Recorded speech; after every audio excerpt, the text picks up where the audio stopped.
তাকবীর আল্লাহু আকবার লা ইলাহা ইল্লাল্লাহু আল্লাহু আকবার। আসসালামু আলাইকুম। তাকবীর দিতে দিতে আমরা মসজিদের দিকে ঈদের নামাজ আদায়ের জন্য চলে আসলাম। মাশাআল্লাহ, যথাসময়ে ঈদের নামাজ আরম্ভ হয়ে গেছে, তো জামাতের সাথে নামাজ আদায় করে নিলাম।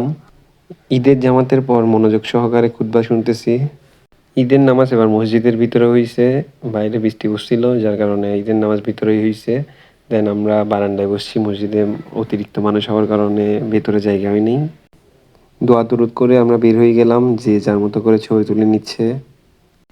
এরই ফাঁকে আমিও বেশ কয়েকটা ছবি তুলে নিলাম এবং আপলোডও দিয়ে দিলাম। এবার নামাজ শেষে সবাই চলে যাচ্ছি কবর জিয়ারতের উদ্দেশ্যে। ছোট বড় সবাইকে নিয়ে আমরা চলে আসছি কবর জিয়ারতের উদ্দেশ্যে আমাদের কবরস্থানে। এরপর বেরিয়ে পড়া, নাস্তা পানি করে কাপড় চোপড় চেঞ্জ করে সবাই চলে আসছি গরু জবাইয়ের জন্য। এক একটা করে গরু ধরবে আর জবাই হবে তাকবীর দিয়ে, আল্লাহর সন্তুষ্টি অর্জনের লক্ষ্যে। আস্তে আস্তে বাড়ি থেকে সকলেই হারাই যাচ্ছে, একে একে গরু ধরার মানুষগুলা চলে গেছে। এবার আয়াস মামাও ছিল না।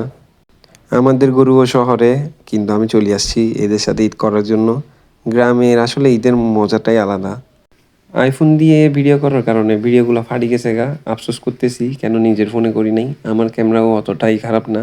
অ্যাকচুয়ালি আইফোন থেকে ভিডিওগুলো নেওয়ার সময় হয়তো মাধ্যমটা ভালো ছিল না, বা আমি এইচডিআর মোড দিই নাই বা ফাইল করে নিই নাই, যার কারণে ভিডিওগুলো ফাটি গেছে গা।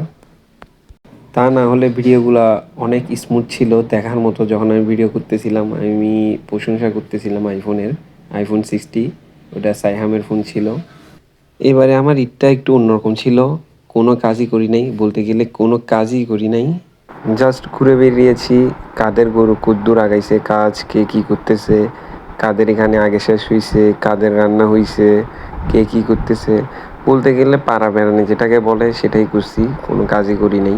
কিছুক্ষণ এদের এখানে, কিছুক্ষণ এদের এখানে ঘুরে বেড়াইছি। আমার ছোট বোন সাফা, আদন, মারুফ, ওদের সবাইকে অনেক বেশি মিস করছি। ওরা ছিল না, কেমন জানি বাড়িটা শান্ত শান্ত হয়েছিল ওদের কারণে। ওরা থাকলেই আমার সবচেয়ে বেশি ভালো লাগে বাড়িতে। ওদেরকে ছাড়া ঈদটা মোটেও ভালো যায়নি। ইনশাল্লাহ পরের বছর আবার বাড়িতে সবাই একসাথে ঈদ করব। যে রোদ পড়ছে, সবার অবস্থা অনেক বেশি খারাপ। এটাই ছিল এবারের ঈদ, একটু বোরিং, একটু আনন্দ, একটু এক্সাইটেড, ঘোরাঘুরি, কাজ নাই, ঘুরে বেড়ানো। যদিও আব্বু ফোন দিয়ে অনেক বকাঝকা করছে, কারণ আমাদের শহরে গরু নিছে। আমি শহরের গরুর কোরবানি ফেললে গ্রামের মধ্যে বসে আছি। যদিও দেখতে ভাল লাগে না, কিন্তু এটাই সত্যি, কারণ গ্রামে কাজিনদের সাথে ঈদের এই আমেজটা শহরের মধ্যে পাওয়া যায় না। ঈদের আগের দিন চাঁদ রাতে ঘুমাইনি, কারণ গরু পাহারা দিচ্ছি। এখানে গরু চুরি হয়ে যায় গা, প্রায় সময় দেখা যায় ঈদের আগের দিন গরু চুরি হয়ে যায়। এর মধ্যেও আমি কয়েকটা খবর পেয়েছি আমাদের গ্রামের আশেপাশে বেশ কয়েকটা গরু চুরি গেছে। যদিও এটা বলা ঠিক না গরু চোর সাতকানিয়ারা করে, এটা ঠিক না। প্রতিটি এলাকায় টুকটাক চোর থাকেই, ওদের কারণে আমরা আসলে সাতকানিয়াদের বদনাম করি। সাতকানিয়ার মানুষরা আসলে গরু চুরি করে না, এটা একটা গুজব গুজব। যদিও অনেকে বলে থাকে, কিন্তু আমার মনে হয় যে না, সাতকানিয়ার মানুষজন অনেক ভালো হয়, ব্যবসায়ী হয়, তারা গরু চুরি করে না। কিন্তু চুরি করে থাকলে তাদেরকে মেনশন করে দেন, মানে আমার জানা মতে কয়েকজন আছে আমার ফ্রেন্ড লিস্টে যারা গরু চুরির সাথে জড়িত, তাদেরকে মেনশন দিয়ে ধরিয়ে দেওয়ার জন্য অনুরোধ করা যাচ্ছে। তারপরও আপনাদের মতামত জানতে চাইবো, মানে সাতকানিয়ার মানুষ আসলে কি গরু চোর? মেনশন দিয়ে জানাই দেন বা কমেন্ট করে জানান সাতকানিয়ার মানুষরা আসলে গরু চোর হয় কিনা, বা তারা গরু চুরি করে কিনা, বা এই পেশায় তারা জড়িত কিনা। ঠিক আছে, দোয়া করবেন। আজ এই পর্যন্ত। নতুন আরেকটা ভিডিও আবার আপনাদের সাথে দেখা হবে ইনশাল্লাহ।